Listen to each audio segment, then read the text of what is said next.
দেশবাসীর কাছে দোয়া চেয়ে আমরা রওনা দিচ্ছি সৌদির উদ্দেশ্যে। আল্লাহ যেন আমাদেরকে বিজয়ের বেশে দেশে আসা তৌফিক দান করে।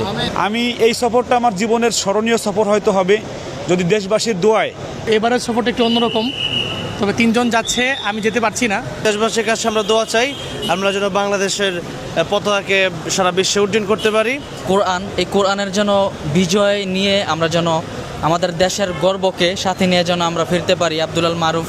বাংলাদেশ থেকে বাইতুল্লাহ সফরে যাচ্ছি। এ সফরটা একটু স্পেশাল এজন্য যে আমাদের সাথে আজকে বাইতুল্লাহর হেরেমের মধ্যে যে প্রতিযোগিতা হয় কোরআনের, এই প্রতিযোগিতার এবছর 30 পারা গ্রুপে বাংলাদেশ থেকে, সমগ্র বাংলাদেশ থেকে 1 নম্বর হয়ে আর রায়হান ইন্টারন্যাশনাল মাদ্রাসার ছাত্র, আমাদের আব্দুল মারুফকে নিয়ে যাচ্ছি।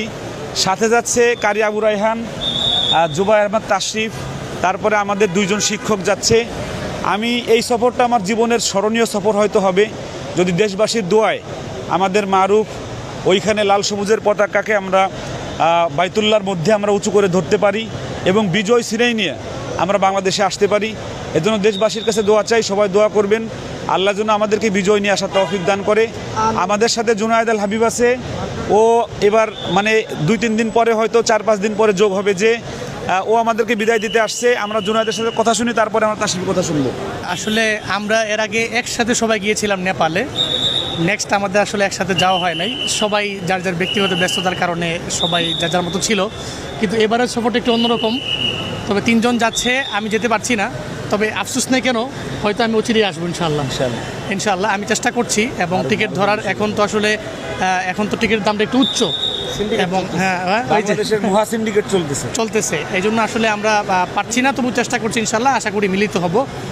সারা বাংলাদেশ সহ সারা বিশ্বের যে সুনাম, কোরআনের যে খ্যাতি, এটা তার মাধ্যমে বাইতুল্লাহে বাংলাদেশের পতাকা ওঠানোর মাধ্যমে বাংলাদেশের সুনামও অনেক বাড়বে এবং আর রায়হানের সুনাম বাড়বে। বাংলাদেশের মাদ্রাসা শিক্ষার যে একটা তাসির এবং প্রভাব সবার মধ্যে পড়বে ইনশাআল্লাহ, সে আশা যাচ্ছে। আমি আর বেশি কথা বলবো না, এখন আসলে সময় খুবই অল্প, প্রায় 8:30 বেজে গেছে। আমাদের 1.5 ঘন্টার ভিতরে আমরা ইনশাআল্লাহ ফ্লাইটে উঠে যাব।